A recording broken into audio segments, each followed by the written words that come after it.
ലോകമെമ്പാടുമുള്ള ലക്ഷക്കണക്കിന് മുസ്ലിം സഹോദരങ്ങളുടെ ഏറ്റവും വലിയ പുണ്യയാത്രയാണ് മക്കയിലേക്കുള്ള ഹജ്ജ് തീർത്ഥാടനം. ജീവിതത്തിൽ ഒരിക്കലെങ്കിലും മക്കയിലെത്തി പ്രാർത്ഥിക്കണമെന്നത് ഏതൊരു വിശ്വാസിയുടെയും ആഗ്രഹമാണ്. എന്നാൽ ഈ വർഷത്തെ ഹജ്ജ് തീർത്ഥാടനത്തിന് പുറപ്പെടാൻ തയ്യാറെടുക്കുന്നവരെ കാത്തിരിക്കുന്നത് സാധാരണയിൽ കവിഞ്ഞ വലിയ വെല്ലുവിളികളും പ്രതിസന്ധികളുമാണ്. വെറുമൊരു സാധാരണ യാത്രാ പ്രശ്നമല്ല, മറിച്ച് മിഡിൽ ഈസ്റ്റിൽ പുകയുന്ന യുദ്ധഭീതി, ആഫ്രിക്കയിൽ പടർന്നു പിടിക്കുന്ന മാരകമായ എബോള വൈറസ്, ഒപ്പം മരണപ്പാച്ചിൽ നടത്തുന്ന കടുത്ത വേനൽ ചൂട്. അന്താരാഷ്ട്ര മാധ്യമമായ ഫസ്റ്റ് പോസ്റ്റ് പുറത്തുവിട്ട ഏറ്റവും പുതിയ റിപ്പോർട്ടുകൾ അനുസരിച്ച് സൗദി അറേബ്യയും ഹജ്ജ് തീർത്ഥാടകരും ചരിത്രത്തിലെ തന്നെ ഏറ്റവും സങ്കീർണമായ ഒരു സുരക്ഷാ പ്രതിസന്ധിയാണ് ഇത്തവണ അഭിമുഖീകരിക്കുന്നത്. എന്തൊക്കെയാണ് ഇത്തവണത്തെ ഹജ്ജിനെ ബാധിക്കുന്ന ആ 3 വൻ ഭീഷണികൾ? തീർത്ഥാടകർ എന്തൊക്കെ മുൻകരുതലുകൾ എടുക്കണം?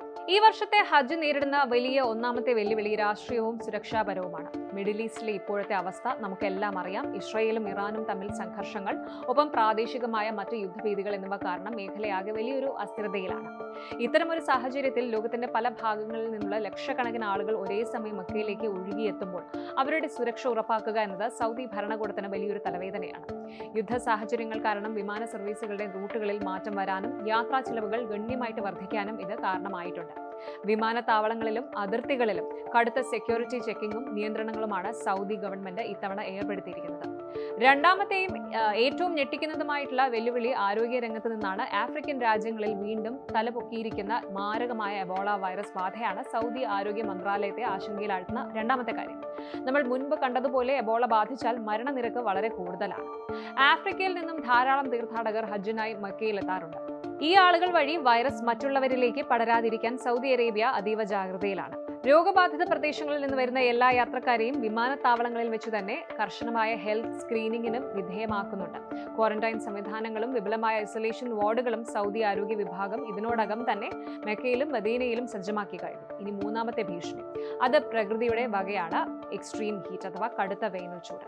ആഗോളതാപനം, ഗ്ലോബൽ വാർമിംഗ് കാരണം മിഡിൽ ഈസ്റ്റിൽ താപനില റെക്കോർഡുകൾ ഭേദിച്ച് ഉയരുകയാണ്. ഇത്തവണ ഹജ്ജ് സമയത്ത് മക്കയിലെ ചൂട് 45 മുതൽ 50 ഡിഗ്രി സെൽഷ്യസ് വരെ ഉയർന്നേക്കാം എന്നാണ് കാലാവസ്ഥാ നിരീക്ഷകർ മുന്നറിയിപ്പ് നൽകുന്നത്. തുറസായ സ്ഥലങ്ങളിൽ മണിക്കൂറുകളോളം നടന്നു ചെയ്യേണ്ട കർമ്മങ്ങൾ ഹജ്ജിലുണ്ട്. ഈ കൊടും ചൂടിൽ അത് ചെയ്യുന്നത് വഴി ഹീറ്റ് സ്ട്രോക്ക്, അതുപോലെ നിർജ്ജലീകരണം, ഡീഹൈഡ്രേഷൻ ഒക്കെ ഉണ്ടാകാൻ വലിയ സാധ്യതയുണ്ട്. പ്രായമായ തീർത്ഥാടകരെയാണ് ഇത് ഏറ്റവും കൂടുതൽ ബാധിക്കുക. ചൂടിനെ പ്രതിരോധിക്കാൻ മക്കയിലെ വലിയ മുറ്റങ്ങളിൽ ഭീമൻ കുടകളും വായു തണുപ്പിക്കാനുള്ള മിസ്റ്റ് ഫാനുകളും സൗദി സ്ഥാപിച്ചിട്ടുണ്ട് എങ്കിലും തീർത്ഥാടകർ വ്യക്തിപരമായി വലിയ മുൻകരുതലുകൾ എടുത്തേ മതിയാകും. എന്നാൽ ഇത്രയൊക്കെ വെല്ലുവിളികൾ ഉണ്ടെങ്കിലും തീർത്ഥാടകരുടെ സുരക്ഷയ്ക്കായി ലോകത്തിലെ ഏറ്റവും ആധുനികമായ സംവിധാനങ്ങളാണ് സൗദി അറേബ്യ ഒരുക്കിയിരിക്കുന്നത്. ആർട്ടിഫിഷ്യൽ ഇന്റലിജൻസ് ക്യാമറകൾ വഴി ജനക്കൂട്ടത്തെ നിയന്ത്രിക്കാനും 24 മണിക്കൂറും പ്രവർത്തിക്കുന്ന മെഡിക്കൽ ക്യാമ്പുകൾ വഴി അടിയന്തര ചികിത്സ ലഭ്യമാക്കാനും അവർ സജ്ജരാണ്. ഇത്തവണ ഹജ്ജിന് പോകുന്നവർ ചെയ്യേണ്ടത് ഇത്ര മാത്രമാണ്. ഗവൺമെന്റ് നൽകുന്ന ആരോഗ്യ നിർദ്ദേശങ്ങൾ കർശനമായിട്ട് പാലിക്കുക. ധാരാളം വെള്ളം കുടിച്ച് ശരീരം എപ്പോഴും ഹൈഡ്രേറ്റ് ആയിട്ട് സൂക്ഷിക്കുക. ഒപ്പം നേരിട്ട് വെയിലടിക്കാതിരിക്കാൻ കുടകൾ ഉപയോഗിക്കുക. ഒപ്പം യാത്ര തിരിക്കും മുൻപ് ആവശ്യമായ വാക്സിനേഷൻസ് എടുത്തിട്ടുണ്ട് എന്ന് ഉറപ്പുവരുത്തുകയും വേണം.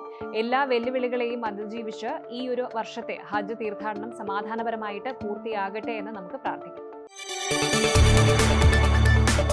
കൂടുതൽ വാർത്തകൾക്ക് news 18 Keralam YouTube channel subscribe ചെയ്യുക.